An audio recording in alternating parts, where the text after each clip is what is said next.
That's right. Yummy, yummy. You can hear me because it's the internet. You're busy. Let's do this. Right as we were about to go live, we got the word that Steam is doing this Steam Deck thing. So one of the popular topics over the last couple of weeks since we've been doing this show it has been the Steam Pal. And let's just get right into it. So this thing is called the Steam Deck. What are the details? Let's take a look. I believe it's $400. They're using an AMD Zen 2 processor and RDNA 2 graphics.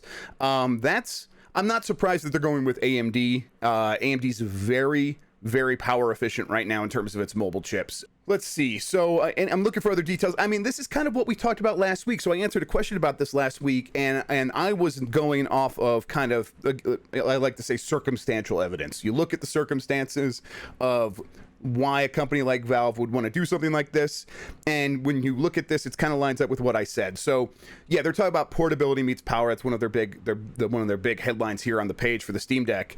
And then on the second one though is your Steam library anywhere, and that's definitely what this is about. It's about ensuring that as more computing goes mobile, as people look for new ways to continue to play their games, Steam stays like central to that experience. They do have a GIF here of a thumbstick, and they're like showing it. I wonder if they're like promising basically in a way that it's not going to have drift, and they're trying to ensure that. They're talking about comfort, but the way showing the mechanism like that kind of makes me wonder if they're like, hey, we promise that we're using high quality components compared to the Switch. It also supports a dock, so they're going to have an official dock that props it up and turns it into basically something you can connect to a TV. Honestly, it just looks like a regular USB-C dock that you would get for like a MacBook or whatever. But it actually sits in there, and it has touchpads like the Valve, like the Steam controller. And that might make it work really good with the rest of your Steam library. Like, yeah, sure, I'll play Dead Cells on this or whatever. I'll play Hades on it. But I also, maybe I'll want to play Civilization 6 or whatever. And with those touchpads, that might make it like a very viable experience. Now, Civilization 6 has the console ports and it works fine on console. But having the mouse option with those touchpads might make it a very cool thing. Thank you. So thank you, chat. 64 gigabyte model is $400. The 256 gigabyte model is $529. And then there's a 512 gigabyte model for $650. I wonder what the expansion is going to be like that. This is all eMMC memory, at least for the 64 gigabyte. I wonder, the 256 and the 512, those price increases might be SSDs. I wonder if that's the case.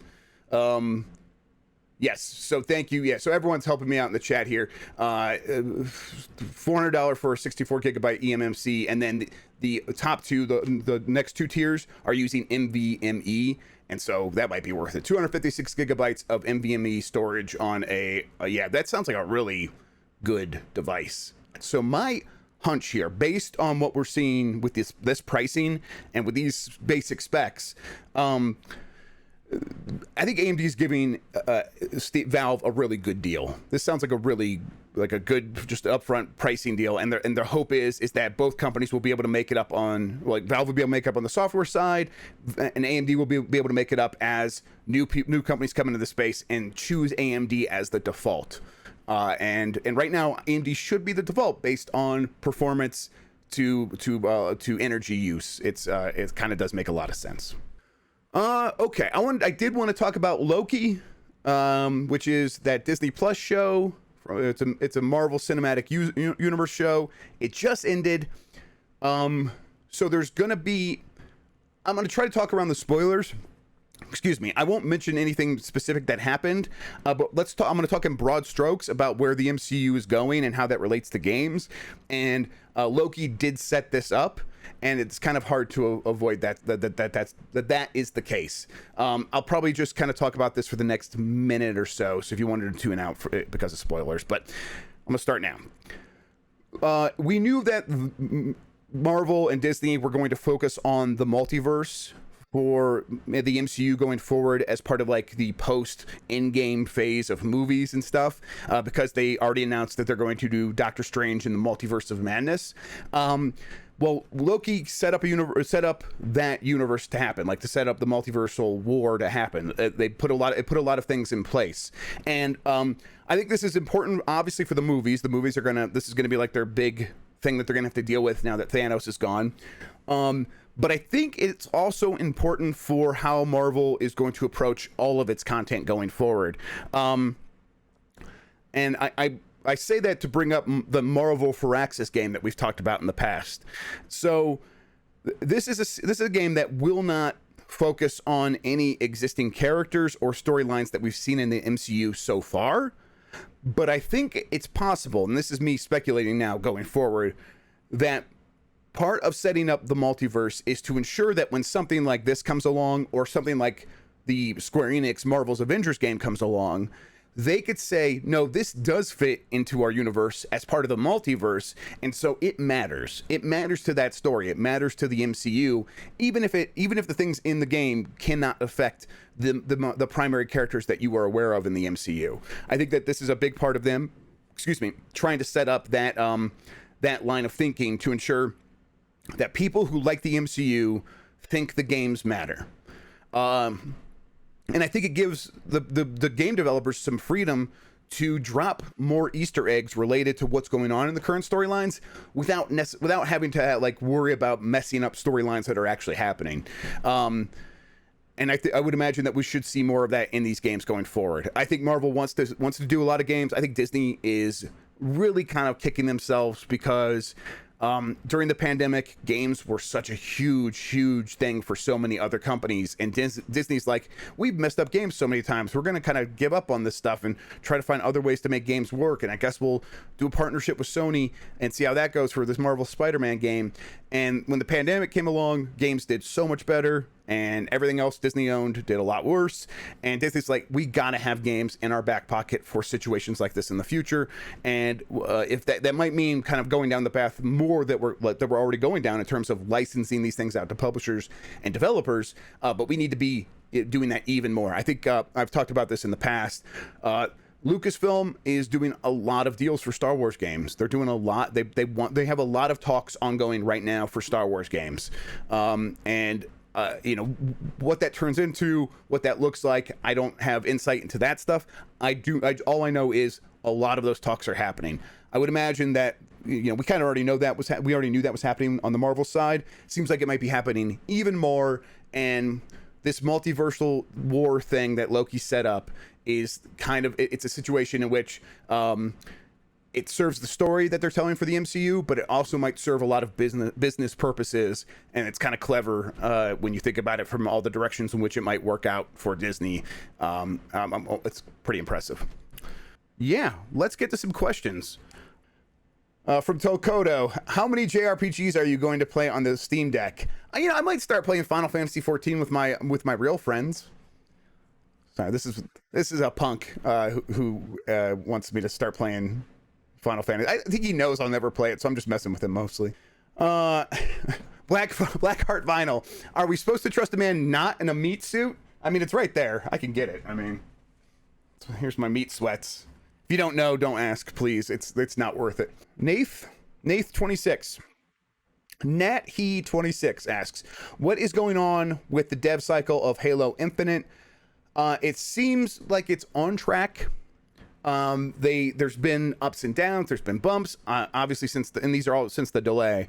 There's been concerns. They're worried about making sure that the team has enough time to get stuff done. They didn't do a lot for E3 because they were this is specifically the reason they didn't want to take anyone from the team off of working on the project itself to work on content for E3. So we got stuff like the multiplayer was the multiplayer was ready for like them to just kind of record some footage of them playing and cut that together, and then I think they sent that out to like an external team even to cut it together, and then they had a couple of cutscenes that they could throw in there, and that stuff looked pretty good. Most people were happy with that, but we didn't see a ton of other stuff from like the campaign itself other than that one flyover, and that's just they did not want to take people off the team because they were worried about making sure that they have enough time to get the game done. So that's concerning, right, to a certain extent. I think to me it's like that's concerning, but I don't think it's not out of like, if you consider like the normal bounds of how people feel about a game 5 to 6 months before it comes out, that is well within the realm of what is normal. For people to be like, hey man, we just want to work on this, please don't take us off of it, let us just keep working on it. It's normal, even if it is still concerning. But you know, a lot of games don't start feeling fun, don't start like really coming together until the last few weeks.